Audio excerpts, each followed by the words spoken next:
근데 가장 말도 안 된다고 생각하는 거는 양천경찰서에서 지금 8개월째 아무것도 안 하고 있는 것. 네. 이것이 가장 억울하기도 하고 경찰이 이래도 되나 그런 생각입니다.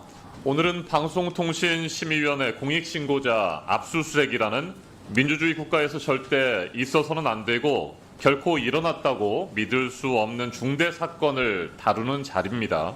그럼에도 불구하고 류일임 위원장을 비롯한 방심위 주요 관계자들은 휴가와 개인 일정 등 말도 안 되는 이유로 출석을 거부했습니다. 국회의 권위를 무시하고 무조건 버티기만 하면 진실을 가리고 한없이 추하고 추한 그 자리도 지킬 수 있다는 착각과 오만함을 다시 여지없이 드러내고 있습니다. 공권력은 류일임 방심위원장의 민원 사주, 청부 민원을 세상에 알린 한 용기 있는 공직자에게 칼 끝을 겨눴습니다. 이 나라의 민주주의와 법치를 파괴한 명백한 정권 하명 수사라고 생각합니다. 국민과 정의의 편에 서야 할 책임을 져버리고 권력자의 도구로 전락한 경찰을 강력히 규탄합니다. 어제 법원이 KBS 이사 추천, 임명, 효력정지 가처분 재판부에 대한 방송통신위원회 기피 신청을 기각했습니다. 법원이 효력정지 소송에 대해 공정하고 신속한 판단을 내렸습니다. KBS 정상화에 대한 한가닥 기대를 갖게 했습니다. 법원 또한 방통위가 무리하고 뻔한 의도로 기피 신청을 한 이유에 대해 잘 알고 있는 것으로 보입니다. 우리는 지금 자기 통제력을 상실한 패닉 상태에 이른바 패닉 정권을 마주하고 있습니다. 사람이 위험에 처하면 어떻게 됩니까? 본인의 감정을 제대로 조절하지 못하고 이성적이고 객관적인 판단도 내리지 못합니다. 우리는 이것을 패닉에 빠졌다고 말합니다. 민심을 잃은 정권은 언제나 사정 드라이브를 통해서 반전을 꾀하려고 합니다. 당장은 국민의 관심을 딴 곳으로 돌릴 수 있다고 생각하겠지만 이는 권력의 착각입니다. 무리한 수사와 비극적인 정치 보복, 짓밟힌 인권의 현장을 우리 국민들께서는 똑똑히 보고 기억하고 심판합니다. 2024년 자유민주주의 우리 대한민국에서 벌어지고 있는 현실을 국민 여러분 봐주십시오. 방심위 공익신고자 압수수색과 공영방송 장악 시도, 이재명 더불어민주당 대표와 문재인 전 대통령에 대한 무리한 수사, 그리고 응급실 뺑뺑이를 외면하고 밀어붙이는 불통의 의료개혁, 헌정사상 최다 거부권 행사, 대통령의 최초 국회 개원식 불참 등등 이 모든 일들이 집권 3년 차에 벌어지고 있습니다. 이번 대정부 질문을 보셨을 겁니다. 여소야대의 성적표를 받았으면 더 낮은 자세로 민심을 받들고 국회를 존중해야 마땅합니다. 그런데 행정부의 수장이 강요들에게 전사처럼 싸워라 이렇게 말하고 총리부터 장차관들은 이 명령을 충실히 이행하느라 여념이 없었습니다. 정부 여당 내부에서부터 대통령의 장악력이 떨어지니까 외부의 적을 만들어서 내부의 결집을 꾀하려는 것이 아니었나 저는 생각합니다. 경찰의 이번 방송통신심의위원회 압수수색도 바로 이 같은 윤석열 정권 3년차 공직사회 분위기를 그대로 보여주고 있습니다. 류일임 방심위는 비판 보도를 틀어막는 천병이 되었습니다. 그런 류일임 위원장을 지키기 위해서 공권력이 동원되고 있는 것 아니겠습니까? 류일임 민원 사주, 청부 민원의 실체는 이미 만천하에 드러났습니다. 아들과 동생, 재수, 조카, 처제, 동서, 과거 직장 동료, 단체 관계자까지 총동원됐습니다. 권익위는 공익 제보자를 보호해야 할 책무마저 잊어버렸습니다. 온 나라가 정권의 모든 권력들이 류일임 한 사람을 지키고 공익 제보자 한 사람을 짓밟기 위해서 나섰습니다. 이것이 정상적인 자유민주주의 국가란 말입니까? 우리 과방위 더불어민주당 의원들은 할 수 있는 모든 수단을 총동원해야 한다고 생각합니다. 맞서 싸워야 합니다. 9월 30일로 예정되어 있는 방송통신심의위원회 관련 청문회를 시작으로 국정감사, 국정조사까지도 해야 된다고 봅니다. 하나하나 따지고 낱낱이 파헤쳐서 책임을 물어야 합니다. 김준희 언론노조 방송통신심의위원회 지부장에게 묻겠습니다. 서울경찰청은 앞서 동료 의원들께서 지적한 대로 두 차례나 압수수색을 실시했습니다.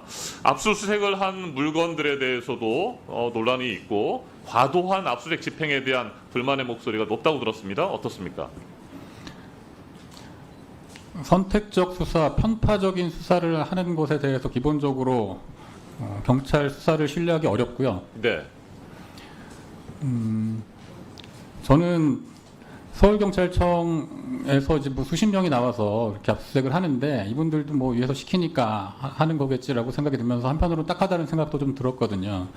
근데 가장 말도 안 된다고 생각하는 거는 양천경찰서에서 지금 8개월째 아무것도 안 하고 있는 것. 네. 이것이 가장 억울하기도 하고 경찰이 이래도 되나 그런 생각입니다. 네. 언론 노조 등 4개 단체가 처음 류일임 위원장을 직권 남용 혐의로 고발한 것이 지난해 11월이었잖아요. 네. 네. 그로부터 지금 얼마입니까? 네. 10개월 양천경찰서에 고발이 3건 네. 접수되어 있습니다. 네, 그랬죠. 1월 18일, 올해 1월 18일에도 또 민원사주 의혹 그리고 이해충돌 방지법 위반과 관련해서 고발을 했고요. 이렇게 여러 차례 고발했고 우리 더불어민주당 차원에서도 고발을 하지 않았습니까? 이렇게 고발을 했는데도 말씀하신 것처럼 양천경찰서가 손을 사실상 놓고 있다 이렇게 볼 수 있습니까? 그렇게 생각합니다. 왜 그렇다고 보십니까? 그거는 제가 알 수 없습니다. 네. 제가 앞서 말씀드린 것처럼 공익 제보자 탄압하고 입틀막 하고 류일임 위원장은 그냥 그대로 봐주겠다 뭐 이런 생각 아닐까요? 권력의 눈치를 보고 있기 때문에 네. 그렇지 않을까 생각을 하는데요. 대통령과의 인연이 있느냐 없느냐 여부에 따라서 대한민국 공권력이 동원되는 방식이나 방향이 지금 결정되고 있다라고 생각합니다. 네, 김준일 지부장께서 참고인 조사를 받은 적이 있죠. 양천경찰서에 네. 지난 2월 2일 그리고 최근 9월 5일에 참고인 조사를 갔다 왔습니다. 어떤 것들에 대해서 조사하던가요? 2월 달에 조사할 때는 이 사건 전반에 대해서 광범위하게 질문을 하고 네, 작년 9월 14일 종편 팀장의 보고 내용 그리고 9월 27일 직원이 왜 회피하지 않으십니까? 라는 게시물을 올린 경위 제가 상세하게 설명을 했습니다. 그 당시에 수사관은 본인은 수사 의지가 있다라고 말하고 류일임 씨를 압수수색 할 것처럼 이야기를 했습니다. 그래서 저는 약간 기대를 했었는데요. 그리고 나서 지금 8개월, 7개월 동안 아무 연락이 없었습니다.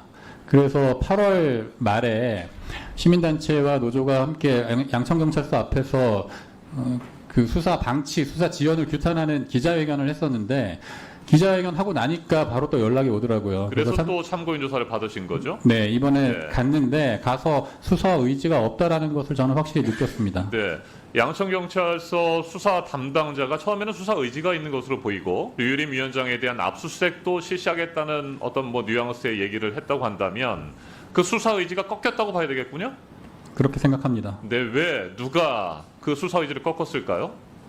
그거는 알 수 없습니다. 네, 분명히 꺾인 것은 맞다 이렇게 보시는 거죠? 그렇게 생각합니다. 네, 자 참고인 조사를 지금 최근에 또 받으신 거군요. 네. 네, 이번 조사에서는 어떤 것들에 대해서 물어보던가요? 이번에 급하게 참고인 조사를 다시 하자고 해서 네. 민원사주 의혹에 대해서 뭐 다시 좀 조사를 하려나 보다.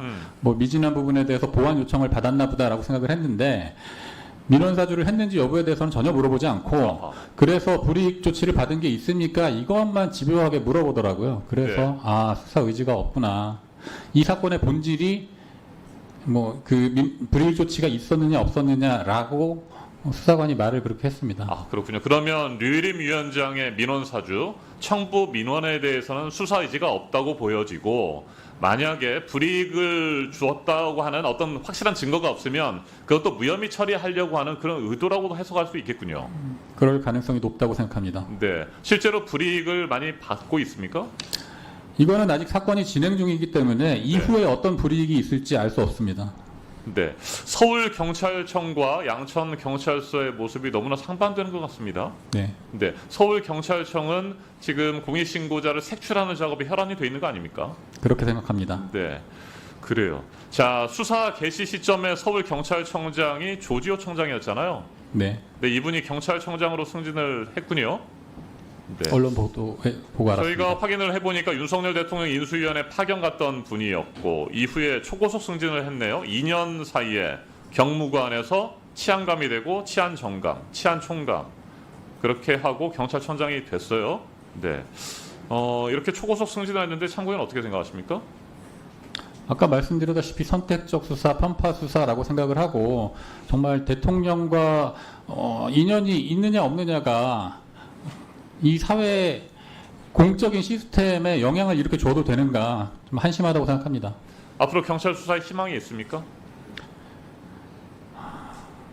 지금 별로 희망을 가질 수 없는 상황인 것 같습니다.